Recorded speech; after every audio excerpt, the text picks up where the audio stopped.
नमस्कार भाई और बहनों। मैं अपना एक लेख आपके समक्ष प्रस्तुत करने जा रहा हूँ। मेरे लेख का शीर्षक है सापेक्षता भौतिक विज्ञान का परम सत्य। मैक्स प्लांक से पहले वैज्ञानिक ये समझते थे जो कुछ भी भौतिक विज्ञान में खोजा जाना था वह खोज लिया गया है। अब कुछ भी नया भौतिक विज्ञान में नहीं खोजा जा सकता है। पर मैक्स प्लांक ने हिम्मत नहीं हारी।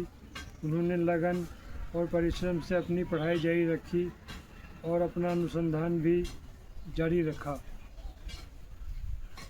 उनका सबसे महत्वपूर्ण कार्य था क्वांटम सिद्धांत।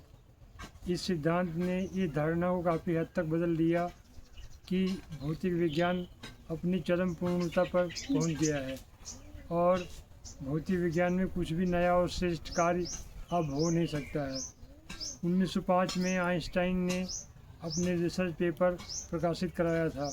आइंस्टाइन ने भौतिक विज्ञान को न केवल बदल दिया बल्कि अनुसंधान के बहुत से नए दरवाजे भी खोल दिए। आइंस्टाइन ने अपने सापेक्षता के सिद्धांत से ये सिद्ध कर दिया था कि भौतिक विज्ञान में बहुत कुछ ऐसा है जिसे अभी तक समझा नहीं गया है। आइंस्टाइन और प्लांक और अन्य वैज्ञानिकों ने अपने अनुसंधान से ये सिद्ध कर दिया था कि भौतिक विज्ञान में बहुत कुछ ऐसा है जिसे खोजा जा सकता है।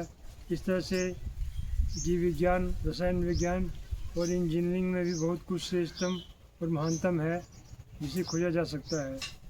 इस तरह से हम ये समझ सकते हैं कि महानतम वैज्ञानिक भी कई बार बहुत बड़े भ्रम का शिकार हो जाते हैं। इसी तरह से चित्रकला, मूर्तिकला और साहित्य में भी आज भी बहुत से कला आलोचक और साहित्य के आलोचक ये कहते हैं कि कला के क्षेत्र में अब कुछ भी नया नहीं किया जा सकता है। कला मानव समाज को जो कुछ भी प्रदान कर सकती थी वह प्रदान कर चुकी है।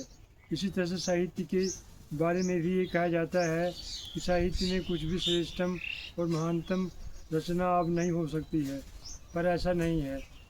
बहुत से लेखक साहित्य के क्षेत्र में बहुत ही श्रेष्ठतम और महानतम रचना लिख रहे हैं और बहुत से कलाकार भी बहुत से श्रेष्ठतम चित्र बना रहे हैं और मूर्तियाँ बना रहे हैं। सापेक्षता के सिद्धांत ने भौतिक विज्ञान को बहुत ही श्रेष्ठतम और महानतम विचार दिए। ऊर्जा और द्रव्यमान के बारे में आइंस्टाइन ने जो विचार दिए उसने पहली बार ये स्थापित किया था कि द्रव्यमान को ऊर्जा में बदला जा सकता है। बाद में नाभिकीय विखंडन और नाभिकीय संलयन से यह प्रयोग के द्वारा सिद्ध भी हो गया था। गणित की शक्ति के द्वारा ऊर्जा और द्रव्यमान का समीकरण बनाया गया था। इस तरह से यह सिद्ध हो गया था कि गणित के द्वारा भौतिक विज्ञान और अन्य विज्ञानों में बहुत ही श्रेष्ठतम और महानतम परिणामों को पाया जा सकता है। सापेक्षता के दो सिद्धांत हैं। पहला है सापेक्षता का सामान्य सिद्धांत, दूसरा है सापेक्षता का विशिष्ट सिद्धांत। ये दोनों सिद्धांत भौतिक विज्ञान के लिए बहुत ही महत्वपूर्ण है। इन दोनों सिद्धांतों ने समूचे विज्ञान को पूरी तरह से बदल कर रख दिया।